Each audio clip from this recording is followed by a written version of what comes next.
Viral seorang ibu pakai gelang emas seukuran tangan mirip sarung tangan Thanos. Beredar video seorang ibu memakai gelang berukuran anti-mainstream diunggah oleh akun media sosial Instagram dunia_kaum hawa.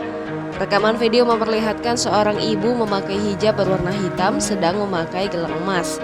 Biasanya perhiasan dibuat berukuran kecil sesuai dengan bagian anggota tubuh yang akan dipakaikan.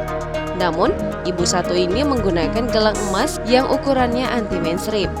Ibu tersebut mengenakan gelang emas seukuran dengan tangannya. Gelang emas tersebut menutupi seluruh tangan. Pada bagian ujung dan pangkal gelang emas ini bentuknya melengkung-lengkung. Sementara di bagian sisi gelang emas yang melingkar dibentuk dengan berbagai motif. Ada motif bunga, daun, tulisan, garis-garis, dan lainnya. Sayangnya tidak diketahui berapa berat dari gelang emas besar seukuran tangan tersebut.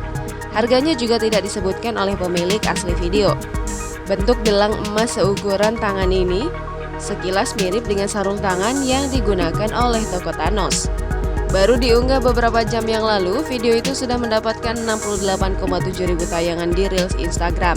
Video tersebut menarik perhatian warganet yang menonton untuk menuliskan tanggapan di kolom komentar. Beberapa warganet malah ada yang mengira jika ibu tersebut bukan menggunakan gelang emas. Warganet awalnya mengira ibu itu tangannya cedera sehingga harus memakai gips yang dibalutkan ke tangan tetapi berwarna emas. Jangan lupa subscribe, share, komen, dan like ya!